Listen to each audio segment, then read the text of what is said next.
All right, Grand Rising, everyone. It's Shay Seeking, and I'm back. So, yeah, it's been a morning. I have this book here that I'm going to share possibly with you guys later. Um, it's called Red O the Feud. But I was looking up something about Bathsheba, Beersheba, Beersheba, whatever. You know what I'm saying? Bathsheba. Um, and I read that. Now I had went through a spiritual event this morning. I didn't even realize that it was going on until after it went on. And then I came down here to do this research because it was calling my name. And then I realized as I was reading this book that I don't know for sure if I'm agreeing with it or not, because it almost seems like, again, a form of retirement or, once one becomes a certain age in the spiritual realm, again, because we've been here before. So then you retire to possibly, because when we're talking about Bathsheba in some of these towns, I'm reading that some of these places were. Oh yeah. So, anyways, we talk about this sometimes on this channel. How it says even here, the town was created to be a utopia for women, and no men were allowed.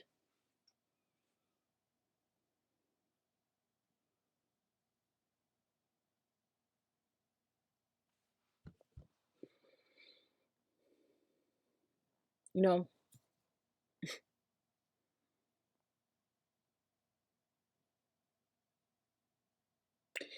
know, like there's lots of energies right around. And for me, like, I don't like, again, nobody to in the spiritual realm or here to like tell me what my options. I don't like that because I feel like there's something else.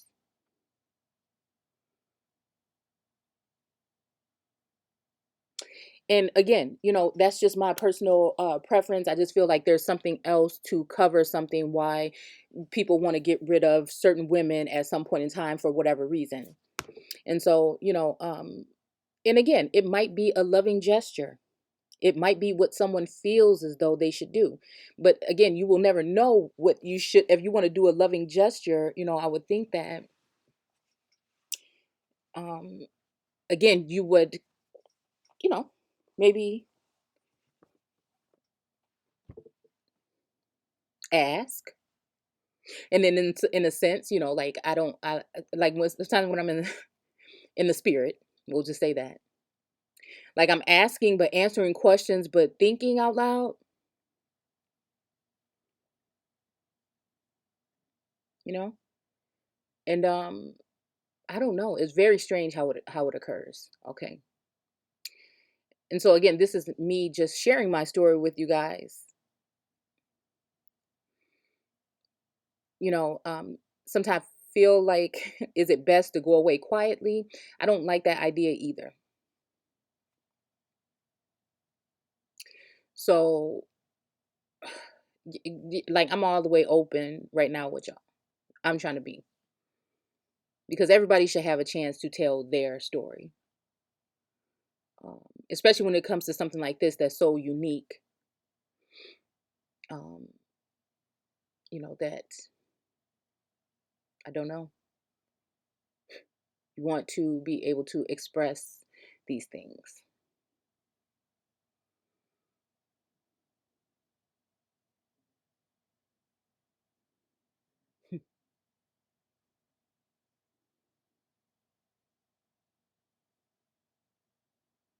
And it's almost like even like a damn concentration camp. You know what I'm saying? I'm just reading through here. You know what I'm saying? And I think like that book was talking about like when women get so scarred that they turn into men.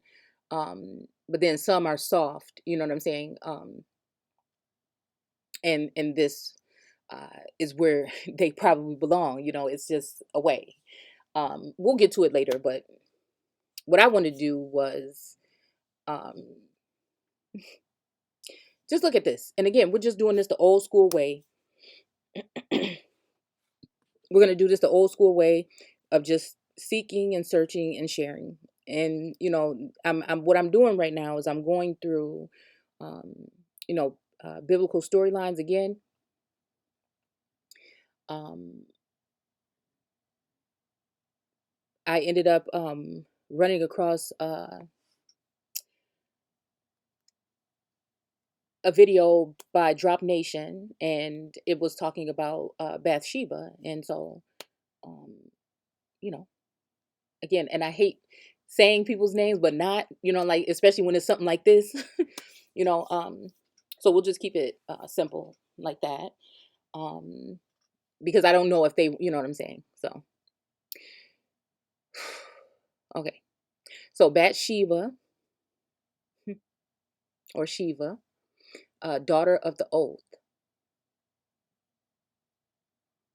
Oh, I forgot to pull up one more thing. Hold on one second. I'm gonna need it.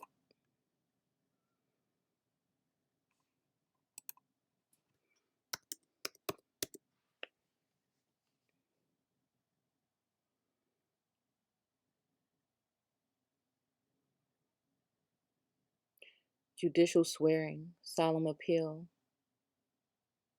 to deity sacred relic in witness of truth or a promise.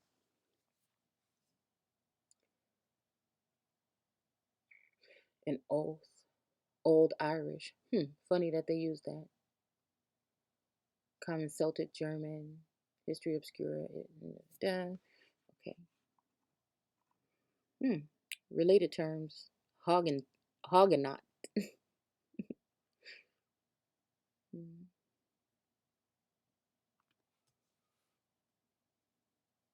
French Puritan.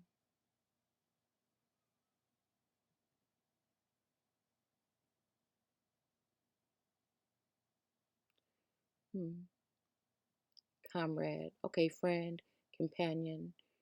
Mm, shares possession. Mm, things of value, possession from, to make use of, enjoy. Hmm.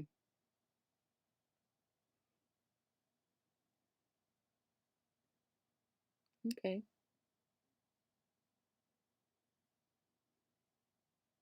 Personal name.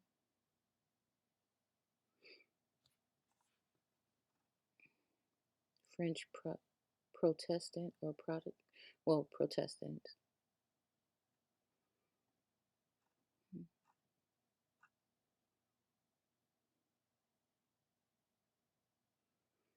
A calling up or driving out of evil spirits.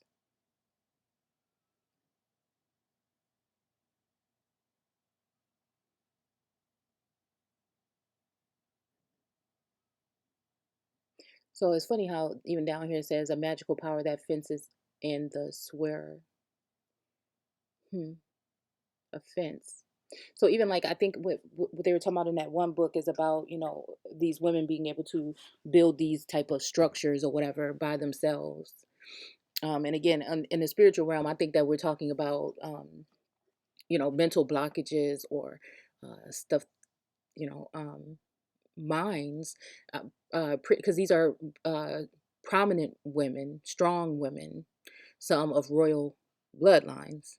And again, um, it just, hmm, okay.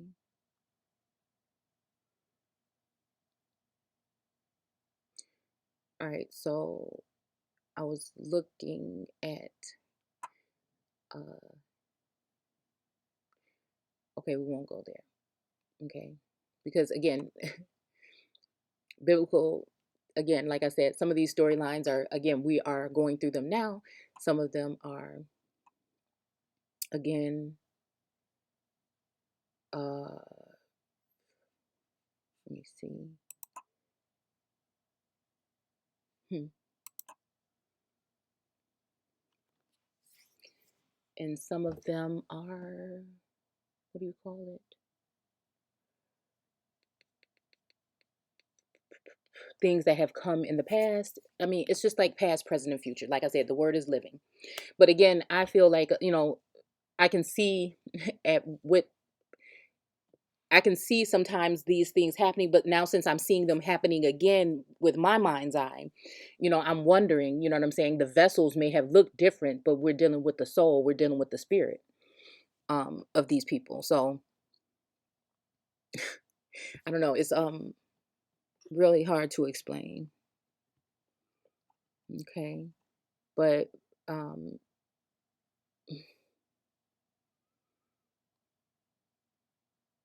let's see. Hmm.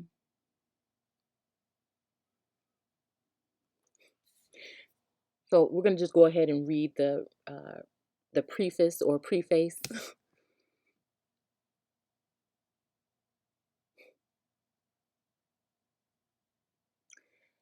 So I have been interested in world religious and ancient religious scriptures all of my life. It has been my passion despite long foray into another academic discipline and employments. This book began as a foreword to my play, Sheba Rules, but now concludes as a lengthy investigation of the religious and secular legend, literature, and lore regarding Queen of Sheba. This project has taken me on an unexpected journey where I have visited widely disputed theories on human and religious origins, revisited the history and legends of archetypal goddesses and demigoddesses who came before and after Sheba. Um, okay. So again, I mean, it's funny how they call her the great mother or the queen of queens, but right here they're saying that these are is using the term goddesses and demigod goddesses who came before and after. Hmm. I had a long analytic visit with Emmanuel.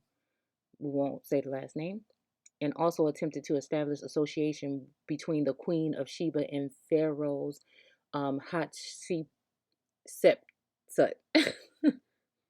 Again, and then when I look at that, you know what I'm saying? I look at the fact of like interchange. Well, okay, it could be interchangeable because even if Sheba is Sheba or that title is given to that particular individual, it might be the reason might be because that might be the archetypical or original, right?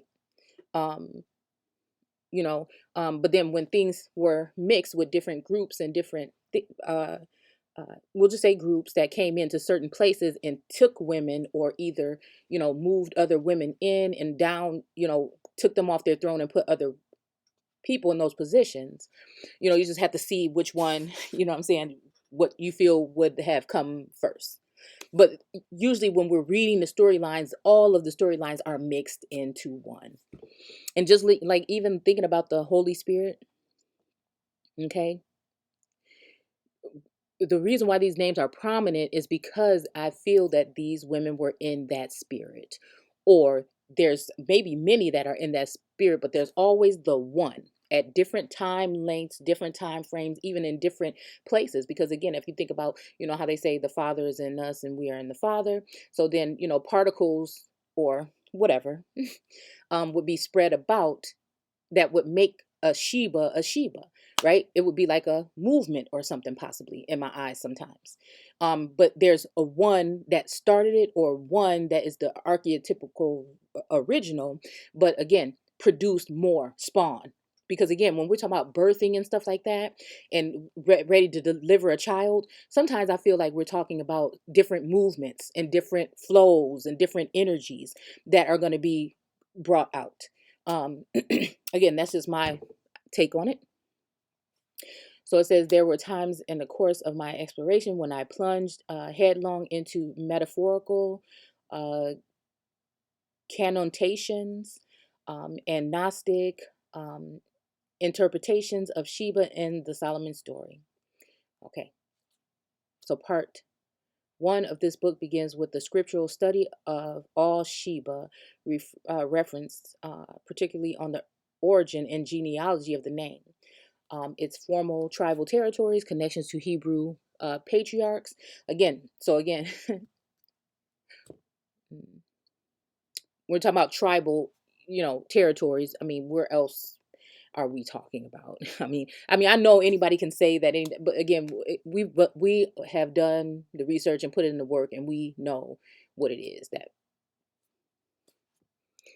we've been lied to. And connections with Hebrew patriarchs such as Abraham and Saul and David. And again,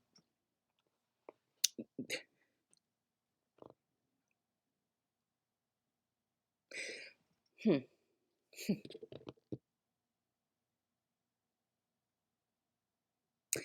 studying the name Sheba and its lineage and uh, genealogy was my first task, to disentangle fact from fiction, unknotting the threads of truth and ancient history, blah, blah, blah, blah, blah. Okay, let's see. And again, on here, this is all we're doing is a theoretical approach. Okay, Sheba, wait a minute. Religious texts, I found evidence to support that theory that Sheba, which means star.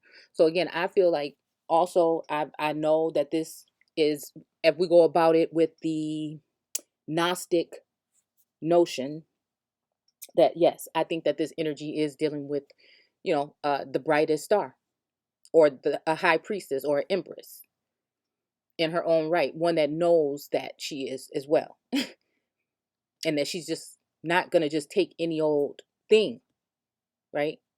These are women that were strong. They had voices. They had a way about them, you know. But were also, I feel, soft and tender at the same time.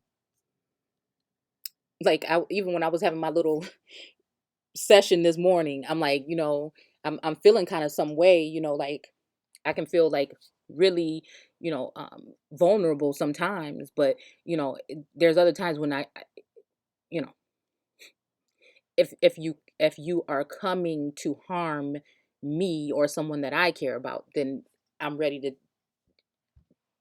yeah, we'll just say do some damage. That was probably kind of creepy, but I'm saying I didn't say that earlier. Okay. Mm. Was a special title given to women leaders in ancient history to designate or provide support for their genetic and spiritual association with original gods in ancient Sumer. So again, this would account for the variety of religious names and designated to Queen Sheba, for all regions had in their collective consciousness the emblem of the great mother, the queen of queens. Okay. All right. So, I thought it was funny that we use ancient Sumer, okay, because it made me think about, because again, it almost feels like, even we're talking about this utopia for women, would be women going there that are up from the ashes. Do you get what I'm saying? Up from the ashes. So when I was thinking Sumer, and then I thought of Sumer, and then Sumer in Asheville, North Carolina, which is where my family is from. Well, they're from Spartanburg, from the area. Okay. um Again, and so it just made me think, of that.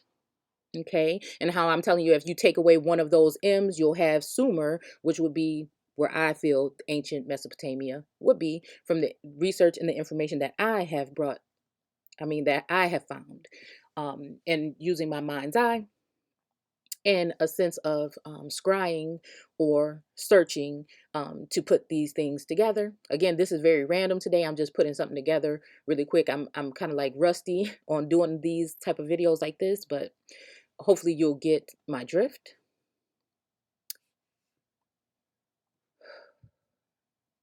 Okay. So, yeah, it made me think about that. And then it made me think about something else. because it says these are the daughter of the oath. So, and then even like that oath is even making me think about like the tree, that is not supposed to be touched unless you'll die. And even making me think about Venus, okay, in the Colosseum, or how I showed you guys before with that image of the clay figure of Venus, um, plus size Venus.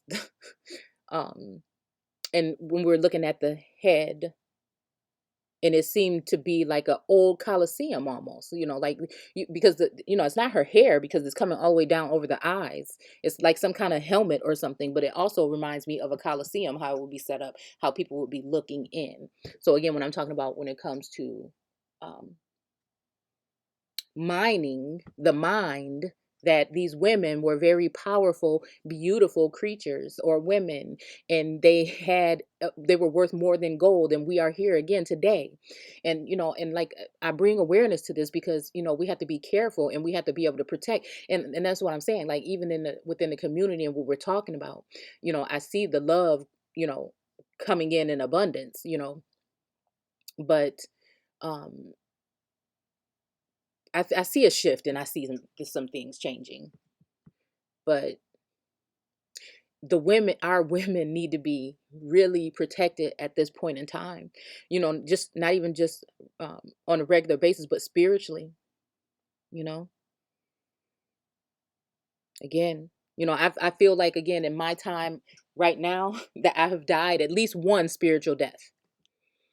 I, I'm dead serious. Again, I feel like another one could be on the rise. And again, I kind of feel like there's a closeness where it could be something on a different level, you know.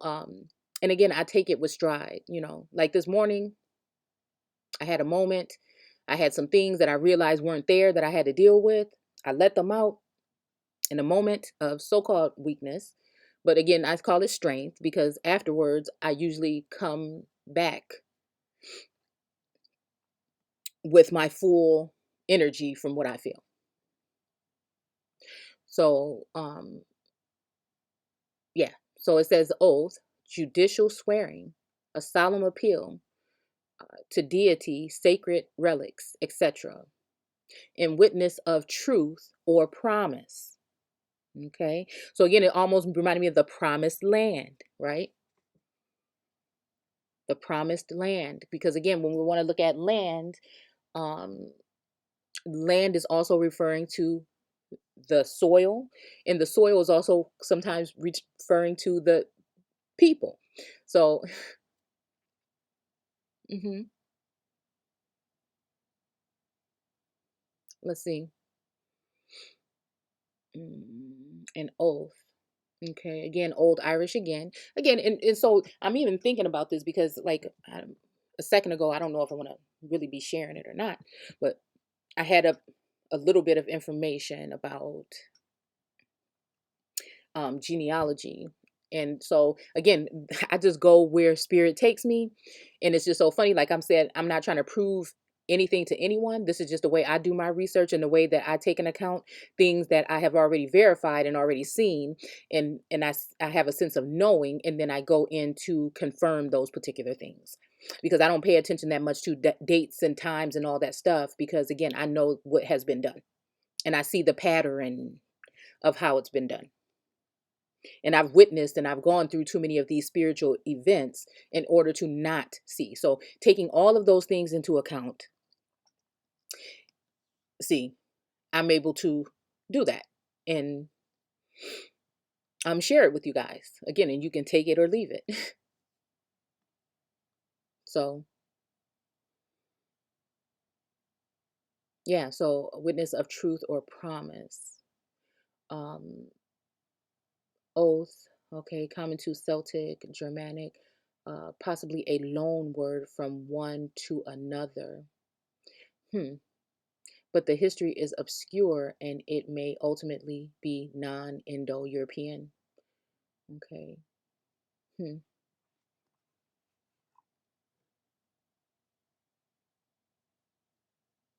And again, I'm wondering if I already did this because I see that we have Hottentot there. So again, I had pulled up some information, right? Because this led me, when I thought about that land, right, that they said, I remember finding, um, again, a patent that I felt was under the name of one, um, of an Irish bloodline, okay, connected on my dad's mom's side, where the name David is strong, we'll just say. And I know, again, what I see and what I've seen, right? The location, the experiences that I'm having, the little clues in genealogy, the biblical text, the historical aspect of the geographical location of the place, little tiny signs and symbols, even other names that go along with these names or with family trees. So again, I'm not going to go too far into it, but again, maybe that would be something that I can do in the way, way far future, or in the future sometime. Right now, I'm just laying the foundation. Okay. So I noticed a pattern, and I kept trying to figure out if these uh, patents maybe have been given to people in lands that were not actually where they were living at the time. Because again, I don't know everywhere where these particular ancestors lived, but I do know that there was some funny stuff with the census where the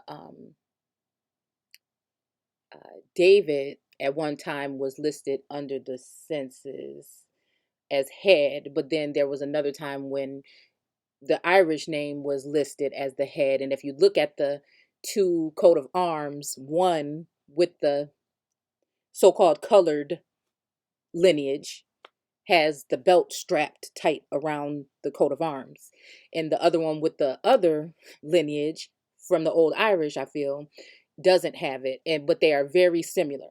So I know that these families have something to do with each other because the coat of arms are very, very similar. And hopefully we'll go into all of that later. But I just noticed when it comes to, it looks like there was some kind of binding. And I'm wondering if that, again, I haven't looked to see, but if that means some kind of binding. My mind's eye is telling me that it means a type of binding. Okay. So let's see. So anyways, they're listed as being in the Carolinas, um, you know, the darker group. But what seemed to be lighter group or old Irish group, I feel like I found information of them in other states, maybe, um, you know, yeah, maybe even in, places like Oklahoma. So, you know, I definitely see that it probably has to do with Sheba has to do with Shem. I do see, you know, I don't know, different factors. I mean, I'm always sharing what I see, what I found, whatever. Um, and again, when I did look at that plot, I was like, wow, this looks like a ghost town. What? There's nothing here, and I think it was like in the middle of nowhere. And it's funny because when I started to read this, I keep reading this thing where it says a ghost town. It's a female ghost town. It's a ghost town. So it's funny how this place is a ghost town, female ghost town. And, I'm just wondering again. So then I went to look at, let's see, I won't pull up the records, but this town, I wanted to see this, okay, where it says that this Enid, which again is reminding me of Eden, okay, just saying, okay. um, let's see. Oh, Air Force Base. That's always some kind of sign of something other than just saying. See if we see anything strange down here when it comes to the land. You know, this could be anything, but it'd be like little, because this be reminding me of, hmm, oh, what's this? Hmm, looks like some kind of cliff or something here. Um, hmm. Anyway, I don't want to get too distracted because that's not what we came here for. But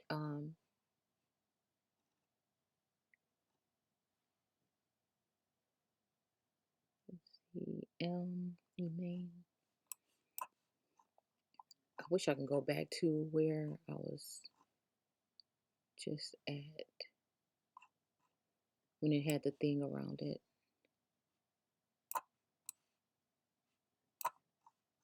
Hmm.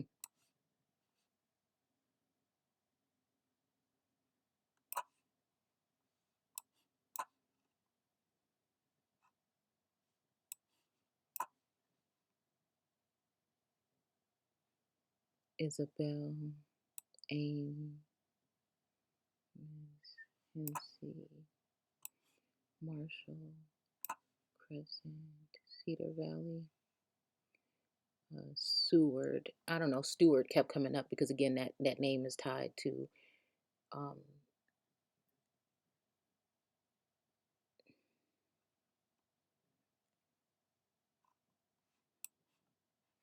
let's see.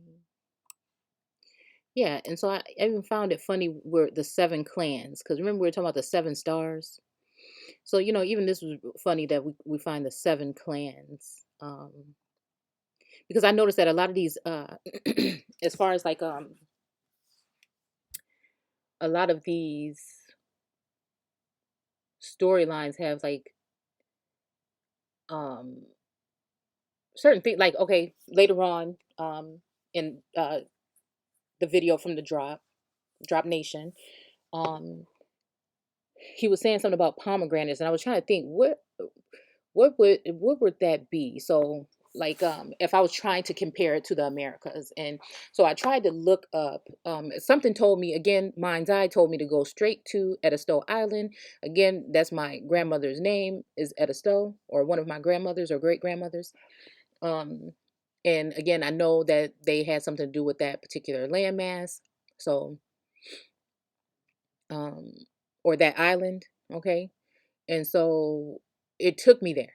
And then I started to do some research. And I just found a place called the Pomegranate Restaurant. So again, I don't know how old it is, how long it's been there, but it's just not by coincidence or different type of circumstances where these things happen. You know, I started to do some research and I did find out that pomegranate trees, because I was wondering even, damn, I wanted to know, like even in the Americas, where do they grow them? Or if they have in ancient times or whatever. And so it's fun. And then, like, I think it said something about Myrtle. It didn't say Myrtle Beach, but it brought me to thinking about Myrtle Beach. And, I didn't look any further. But, right here, we're just pointing out different things, right? That just seem like they are screaming at me to look into. That's it. Oh, wow. That looked kind of spooky a little bit. I don't know what that is. Mm-hmm. Hmm.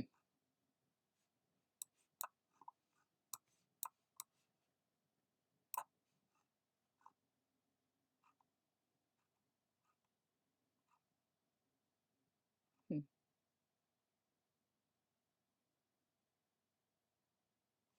Oh, did I just see something about a red? It wasn't Red Rock, it was Red Fox, I think. When it was talking about the women of Beersheba, I think it was saying something about Red Fox or something like that, if I'm not mistaken. Again, we're gonna just pick at this. That's all we're doing right now. Is picking at this for a second until I can really get some time. See, because I have people already calling me. I'm supposed to be someplace. So I thought it funny, like I said, to find those patents, but I was thinking like, okay, well, they were in this area, but I had to remember that they may not have always been in that area. And so, what are we talking about then? The lands that I did was kept on bringing me back over to Oklahoma. And I kept saying, this is like, what is this? You know what I'm saying? And so I don't know, it's just strange. It's just strange that there's no rhyme or reason to it. Yeah, see, because this is the book here. Red O, The Feud. Okay. You know what? That, mm, oh, yeah, but here, only a fox brush. Okay.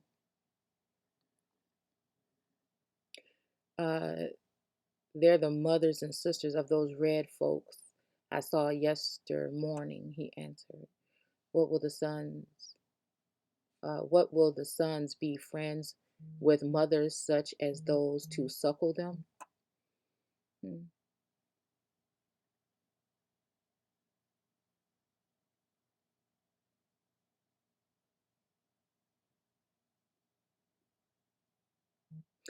But see, and that's the thing right here. Like I'm not gonna go all the way into this. This is just a part that this is where I kind of was like, I don't know. Because it says, pity we spared them 20 years ago, said a grizzled elder.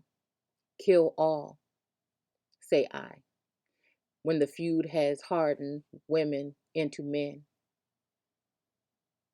Let none again speak words from hell in my hearing, cried Wayne, his face keen and hard with anger. Where a Wayne, hmm, hmm, to slay a woman, I will kill him with my own hands.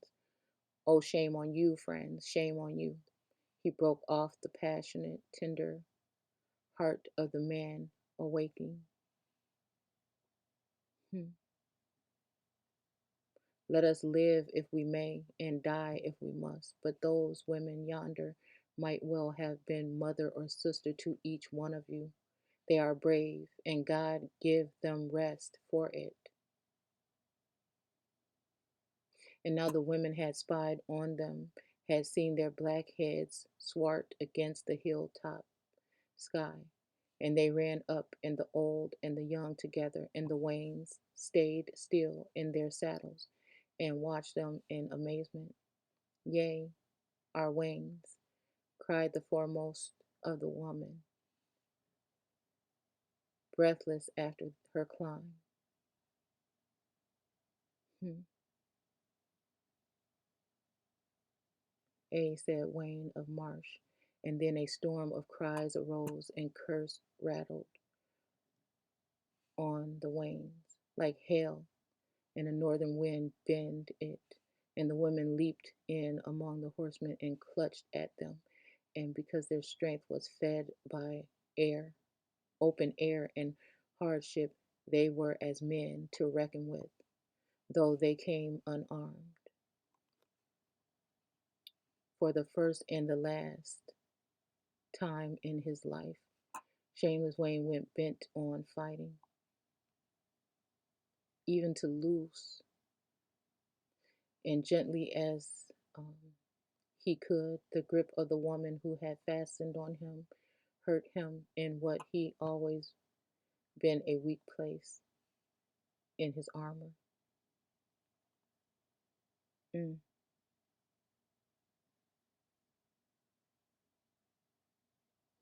Courtesy to all, but courtesy towards women, especially, had seemed often to ruin Wayne's hope in this stark and forthright. I was about to say fortnight, but damn. Hmm. Just saying. Feud, and now he lulled his work of getting free from all these crying folk.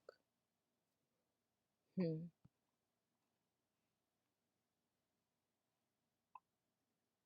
Maybe his comrades would have been less gentle had they not heard their leader's passionate rebuke.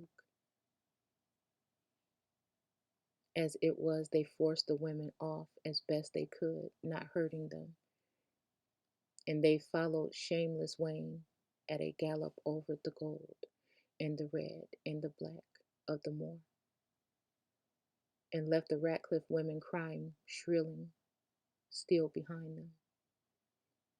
And no man spoke as they skirted the marshes round Black House and cast wistful eyes towards the bogs whose secret was denied them. For the silence of the learning time was on them, since out of the battle men are born, in the battle only do men come, by favor of their God, to peace. They had learned this at least, these wains, who a few days since were living in folly, peace, and ease, had learned that Wayne, who led them, could draw off from trouble and find grace to plead for women, had learned perhaps a little of that exquisite clean chivalry which not all the faults of shameless Wayne could take from him. Ratcliffe meanwhile lay safe at home. If disdaining Bathsheba, he had ridden out to find the feud spear, he would have galloped straight into the hull of the Wayne Company. Moreover, he would not in any case have found the spear, for the beldam who had clutched it first had clasped it so close to her withered breast that when they came to bury her on the quiet glen side, they could not face it from her hands or force it from her hands. And so they hid it with her and beneath the yellowing hazel shrubs, whose nuts were like to ripen. It was after that another of those quiet and eerie silence crept down about the feud to Audrey in her inexperience, even to Bathsheba, who should have learned the way of feud by now. There was something monstrous in these days of peace. After the fight, which she had watched on the steps of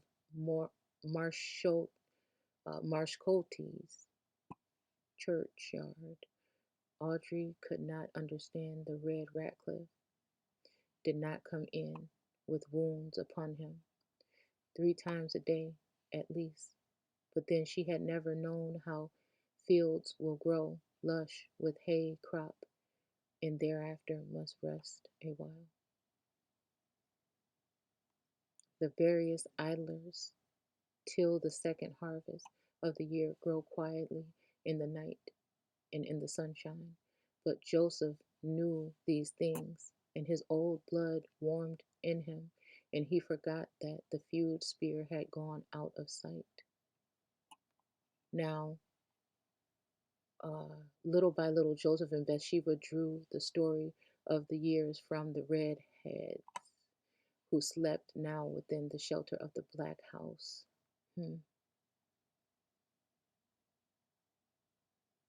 So it's funny how we use Joseph here because there is a place near, um, there's a place not far from here, and it's a spring, and there is like I've said before, again, this is why I'm saying there's something about these grounds, where I feel like in the book of, we're reliving something in that book of the spring. If you want to go back and look at a couple of those videos that I put up, because those I hadn't had one of those experiences like that in a couple of weeks, months, and I ended up having one this morning. So um, when it says Joseph and Bathsheba drew the story, it's funny because, like I said, there's a tomb in that park. I think it's maybe Joseph Montgomery. So I'm telling you, Bathsheba, same thing as Esther. Esther, I believe that the grounds of my home have something to do with this whole thing. And this is why I'm experiencing these things very strong. Like, if I could tell you guys, like, go back and watch those videos. Like, There's no reason for me to exaggerate any of this stuff. And again, we're dealing with the spiritual realm and this realm. And the same things, the only thing that was really confirmation is being sent certain energies, we'll just call it that, that I'm actually dealing with, that I feel again, and I was calling them um, twin situations. Um,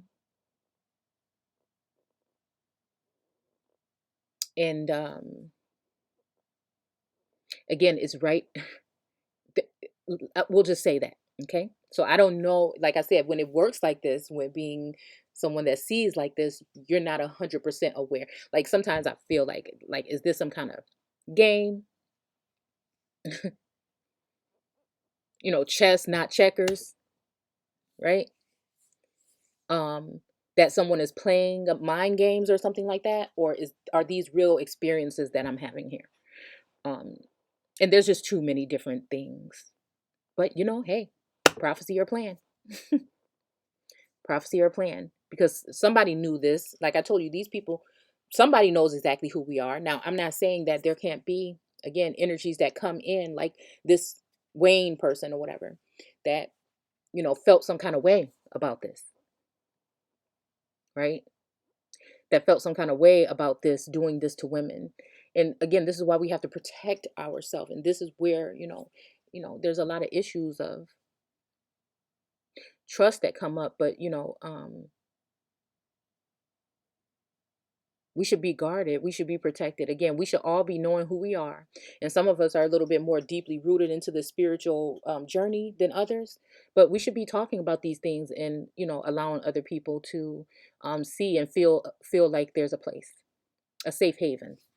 Again, a safe haven to be able to speak about these things. And again, the way that I'm just putting this together is, again, you can take it or leave it. um I'm going to go ahead and go further into this, definitely. um but when I come back, again, I have some things to do. um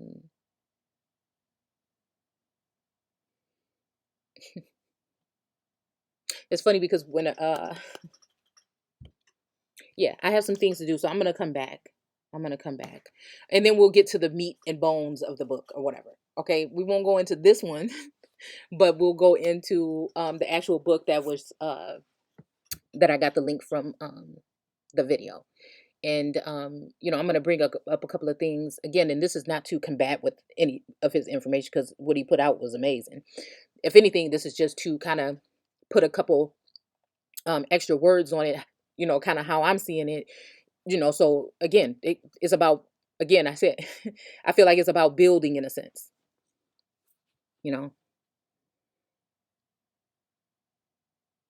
it's about building in a sense. And so I'm just wanted to put a couple things and look at this in the same light but different, you know and see what else we can grab, you know because I'm always looking at the biblical geographical, or geographical, sorry, um what I'm going through now. Okay, when it comes to using certain gifts, I guess you can call it. I'm sometimes I fear saying that, because people can take it all the way the whole wrong way if they're not familiar. um and then personal experiences, uh even stuff, like I said, around my house. Is funny how that is there. Okay. Excuse me, looking up old information, just even finding certain information. There's a story that goes along with that park, of a girl being turned to stone or whatever, because again, matter of fact, it's the same story. Hold on, wait a minute. See, wait a minute. Okay, it says, that David killed Uriah, and he went off to battle. Bathsheba got pregnant. Hmm,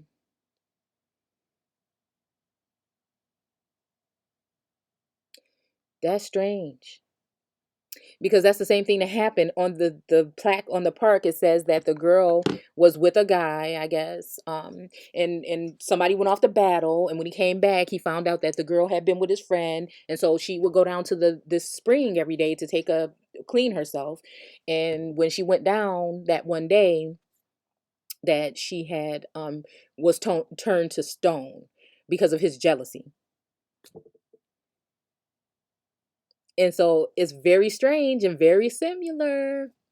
And even the red dirt, the red clay, okay, from that place, because I ended up, okay, this is just a little veering off real quick, okay. So I went there one day and I was just playing around, and I found a couple of geodes actually in the ground. I brought them home, but I was feeling some kind of way, right?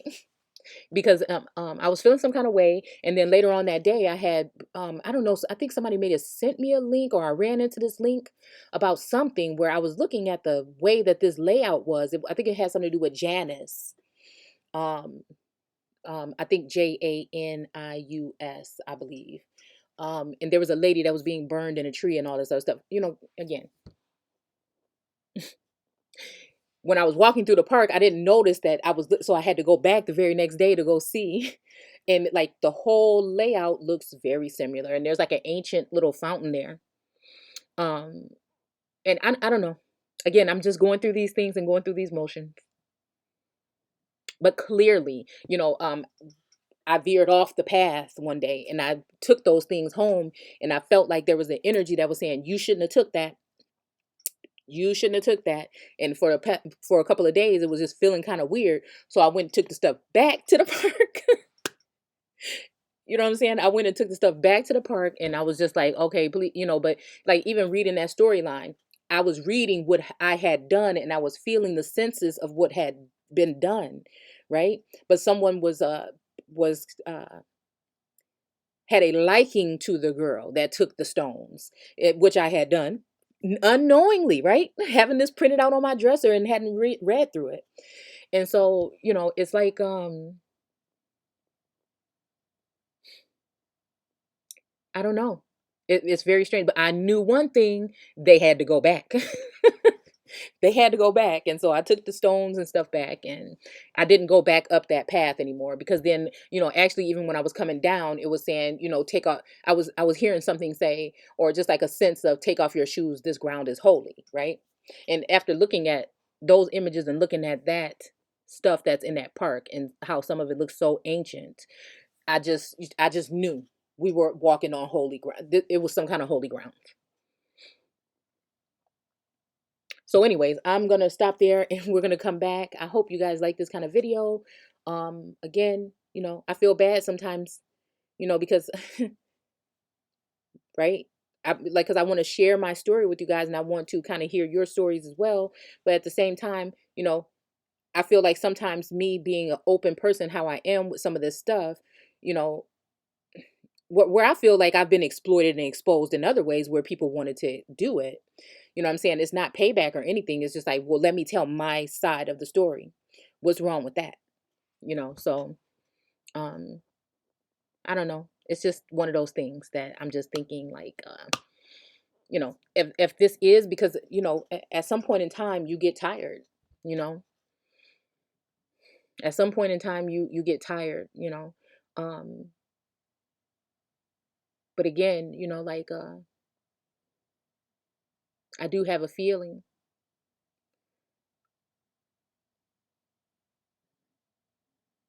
you know. Wow, I'm sitting here looking at this map again. I still got the Civil War map on the wall. And just even looking at that real quick, and looking at the war in the West and 1864, the Red River, um, hmm, Indian Territory up there in, is that Utah? I'm not sure. Hmm. But it's funny, like even it just says Indian Territory right there. What is right next to Arkansas? Mm. Matter of fact, even I'm thinking about. Huh. So, anyways,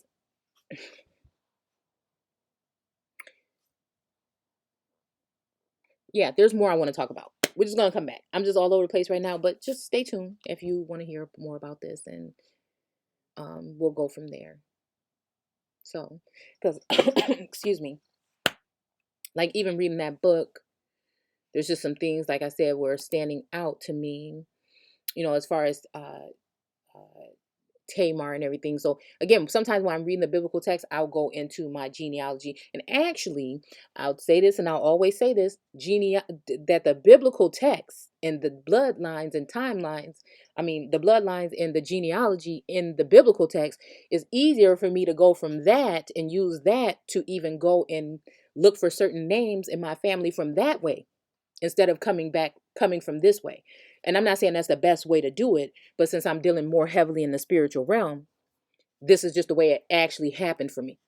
And again, people can think and say what they want because we've been lied to about everything, but there's definitely multiple names and families that match and link up. I'm just not sure how comfortable I am with putting the information out there. Again, times like this, there's different things going on with land and pirating, and you know what I'm saying? I think that, again, some of us have already been dealt a certain hand. But you know what I'm saying? I don't want anybody, and like I said, the people that would be a danger would probably already know the information, right? They just want you to pretend like, or that you didn't know the information. But again, what can you do, right? Because it's funny how some of the, especially dealing with these women, how they're sometimes their genealogy is harder to find, or that's not that much information about them, or things like this. So I just go off of the surface and the things that I see and I feel and I sense. So again, I want to thank you guys for watching, and don't forget to comment, rate, and subscribe, and I will see you guys soon. You can also join us in the Facebook group American Aborigines Unchained for more alternative information, past, present, and future. And yeah, take care.